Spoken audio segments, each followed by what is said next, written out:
pfura. Ndakaona denga idzva nenyika itsva neJerusarema musha wakanaka kutumba kubva kudenga rugare maKristu. Kuti vose vakanga vakanaka vapinde mukati meJerusarema iroro rugare maKristu. Rudo betoshingaira kuti gopinzwa imomo rugare kwetiri.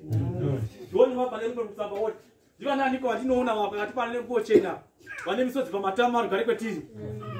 Woti kwai vakakunde nyika kwai ndo vane misodzi pamatama avo rugare maKristu. Vari pakati pevanhu vakanga vane nguo chena rugare kwetiri.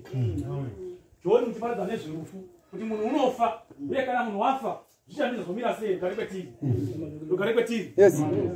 Joni wasvika pamutako wamambo Herode kwai unoti mambo munoita henyu zvakanaka munorarama zvakanaka asi zvamunoita zvakashata. Ndikati zvokudii? Ndikati zvokutora mukadzi womunun'una wenyu rugare maKristu. Asi Joni wakandovharwa mutirongo rugare maKristu nokuti mukadzi waHerodhi waidzi Herodhiasi wakatsamwa nazvo rugare kwetiri. Ndikati murume unofanira kufa.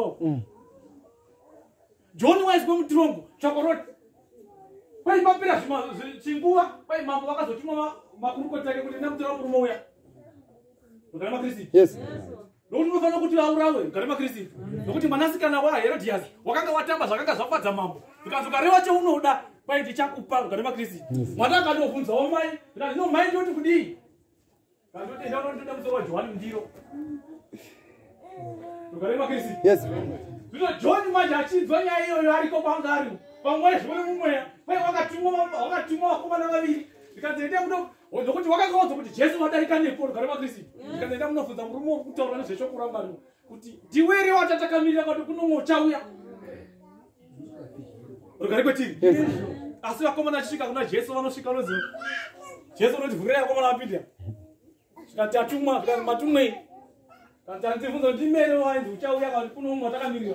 Izvo Joni mutaure shoko iri waidzama kuti anunurwe parufu rwakanga rwakatasana naye rugare maKristu.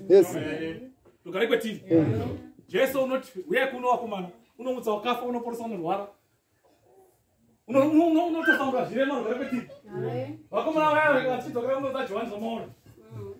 Joni achiona vakomana vachidzoka unoti kungoti vaiwe rufu rwuya rwazodarika. Zvikati wati kudii?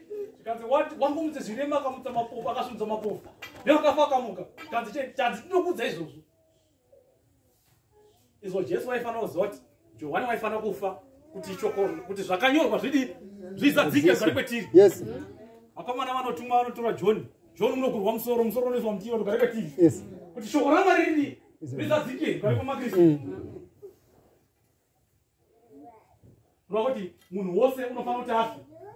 Nokuti Joni ndiwo aitoparidza nezverufu rwokufa kwomunhu rugare maKristu. Joni akafa. Kunyange Jesu wakauya panyama kuti afe rufu kuti vanhu vatende kuti rufu rwuriko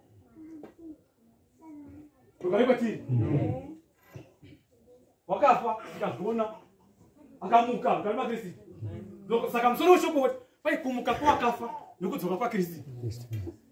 Kuti vanhu vanofanira kuti vafe kana vafa vachazomuka panguva ichazodzoka Jesu Kristu rugare kwetiri. Rugare maKristu.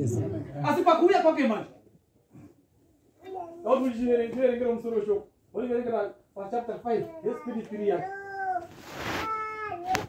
rega musoro weshoko pafuwe papa unoverenga 23 pachapter 5 rugare kwetiri. Rugare maKristu. Ya verenga